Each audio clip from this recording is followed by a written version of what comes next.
Leonardo DiCaprio and Camila Morrone have The ship has sailed for Leonardo DiCaprio. If you haven't heard the latest entertainment news yet, Leonardo DiCaprio and his recently turned 25 years old girlfriend, Camila Morrone, just split. A few years ago, a Redditor shared a chart showing all the girlfriends Leo has dated and the age at which they split. A very simple pattern emerged where clearly, no matter how old he got, his girlfriend never passed 25 years old. And this pattern seems to persist even with Camila, who he has been dating for the past 4+ years. Anyway, just like how Leonardo DiCaprio has very clear dating guidelines for his love life, we must have very clear and simple financial goals for ourselves. So in this video, I'll provide you with a few financial goals you should set for yourself and how to realistically achieve them. When setting financial goals, it is always important to first devise a concrete plan on how to reach them. More often than not, we end up setting long-term ambitious goals without knowing what it takes to get there. It is very tempting to start by setting big financial milestones such as saving $100,000 by age 25 or becoming a millionaire by age 30. These were legitimate goals I set for myself when I was in college, mainly influenced by my friends as I wanted to be on the same level as them. But really, I had no clue how I was going to achieve them,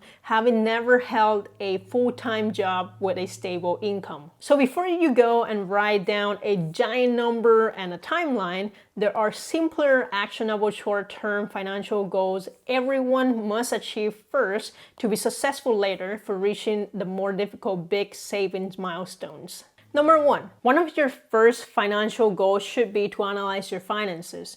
You need to understand your current financial situation by keeping track of your debts, spending, and any income stream you have. As you go about this, reflect on your own core value as well. Clearly, Leo knows what he's worth. He's handsome, a superstar at a young age, millions in net worth. He knows he can get anything he wants. Setting high standard for his love life by dating supermodels who are very young, literally in their early 20s, and eventually dump them when they're 25. Come on, we need to get our shit together and set standards for ourselves as well. You need to know where you stand financially, what lifestyle you want for yourself, what things you're willing to cut, what things you cannot live without. Find your core value so you can better prioritize your financial goals. Personally, every few months I analyze how much money is coming into my bank account, what percentage of my income is going into food, utility, discretionary funds, and savings. Then I analyze what are essential things that I cannot cut, such as groceries and utility, and what are the ones that aren't that important, such as getting bubble teas or eating out several times a week. Number two,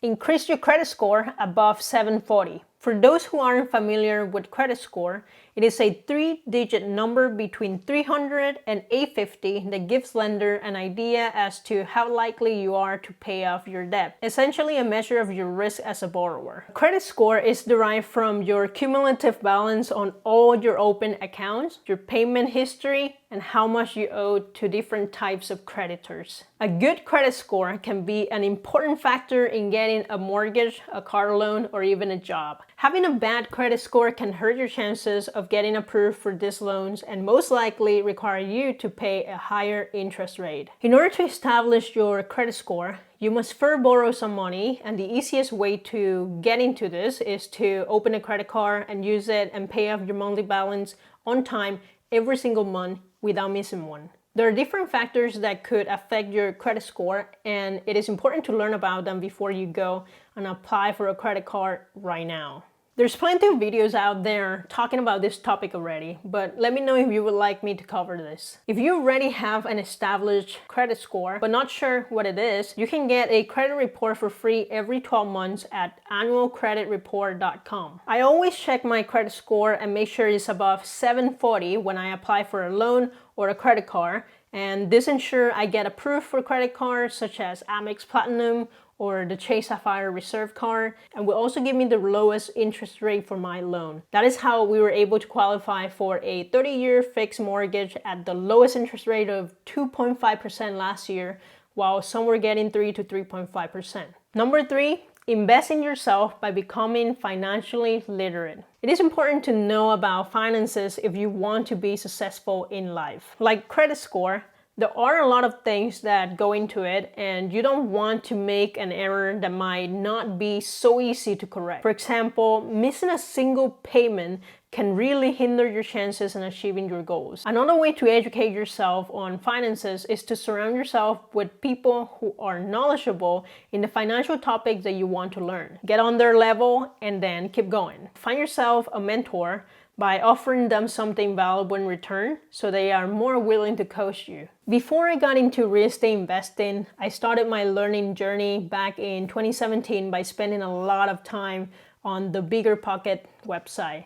I listened to different real estate investing podcasts. I read books like The Millionaire Real Estate Investor, The Compounding Effect, The 10X Rule, Rich Dad, Poor Dad, and I watched YouTube videos about real estate, and that's how I first subscribed to Graham Stephan when he was first starting his YouTube channel. And this is where you subscribe to me if you have found the content valuable so far, and smash that like button in this video as well. So I continued learning non-stop for a couple of years, and then in 2019 I found a good real estate agent who is also an investor in my area thanks to the Bigger Pocket forum. He went to a couple of open houses with me and taught me things I should know and look out for. In 2020, my weekends were spent going to open houses. I went to over 30 open houses to give me enough data about the house and the pricing and the condition. This helped me improve my analysis and know if I'm getting a good deal. We finally closed on a house in 2020,